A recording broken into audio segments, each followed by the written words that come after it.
நாடு சுதந்திரம் அடைந்து 70 ஆண்டுகள் ஆகிவிட்டாலும் மலைவாழ் மக்களின் வாழ்க்கை தரம் மேம்பட்டுள்ளதா என்ற கேள்விக்கு இன்று வரை விடை தேடியே அலைய வேண்டியுள்ளது. மத்திய மாநில அரசுகளின் திட்டங்கள் பல்வேறு தரப்பினரை, குறிப்பாக சாதாரண மக்களை சென்றடைவதில்லை என்ற குற்றச்சாட்டு எழுவதை கேட்டிருப்போம். இதற்கு மலைவாழ் மக்கள் மட்டும் விதிவிலக்கா என்ன? இன்று வரை அடிப்படை வசதிகள் கூட இல்லாத மலை கிராமங்கள் தமிழகத்தில் இருந்து கொண்டுதான் இருக்கின்றன என்பதற்கு உதாரணமாக திகழ்கின்றன கோவை மாவட்டம் பில்லூர் மற்றும் அதனை சுற்றியுள்ள 23 மலை கிராமங்கள். தண்ணீர் இல்லாததால் விவசாயம் செய்ய முடியாமல் கூலி வேலைக்கு செல்லும் நிலைக்கு தாங்கள் தள்ளப்பட்டுள்ளதாக கூறுகிறார் குண்டூர் மலை கிராம தலைவர் காளி. ஒரு 2 நாளைக்கு 3 நாளைக்கு மோட்டர் ஓடும், அது கரண்ட் இருந்தால். கரண்ட் இல்லைன்னா தண்ணி கஷ்டம், ஆற்றுக்கு தான் போகணும். ஆற்றுல போய் எடுத்துகிட்டு வந்தால் 2 கிலோமீட்டர் நடக்கணும். அப்போ வீடு வசதி இல்லை.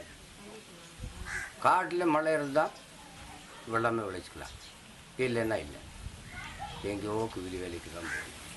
பிரதம மந்திரி கிராம சாலைகள் திட்டம், மாநில அரசின் பசுமை வீடுகள் திட்டம் என திட்டங்கள் பல இருந்தாலும் சிமெண்டுகளால் ஆன சீட்டுகள், மரச்சட்டங்களால் தடுக்கப்பட்ட மறைவிடமே இருப்பிடம் என்று வாழும் தங்களுக்கு மருத்துவ வசதி கூட கிடைப்பதில்லை என்று கூறுகிறார் இந்த பெண்மணி. ஆஸ்பத்திரிக்கு போகணும்னா காரமடைக்கு தான் போகணும். ஆனால் இப்படி பகலெல்லாம் ஏதோ ஒரு வண்டியில் போய்க்கலாம். நைட்டு ஆனால் அந்த வசதியும் இல்லை. ரொம்ப கஷ்டமாக தான் நாங்கள் போய் சேருவோம். ஆனால் ஏதோ ஒரு பக்கத்தில் இருந்ததுன்னா, ஆனால் வெளியாங்காட்டுக்கு இப்போ போட்டிருக்கிறாங்க. ஆனால் இருந்தாலும் நைட் நேரத்தில் கொஞ்சம் கஷ்டந்தே. குடிநீர், சாலை, சாக்கடை உள்ளிட்ட எவ்வித அடிப்படை வசதிகளும் இல்லாமல் வாழும் தங்களை வாழ வைக்க விவசாயம் இருக்கிறது என்று கூறும் இந்த பெண் அதற்கு வழிவகை செய்தாலே போதும் என்கிறார். இங்கே போர் ஏதோ ஒன்று ரிப்பேர் ஆயிடுச்சுன்னா ஆற்றுக்கு போய் தண்ணி எடுத்துகிட்டு வர 3 கிலோமீட்டர் ஆகுது. அங்கேருந்து இங்கே தண்ணி எடுத்துகிட்டு வரோம்.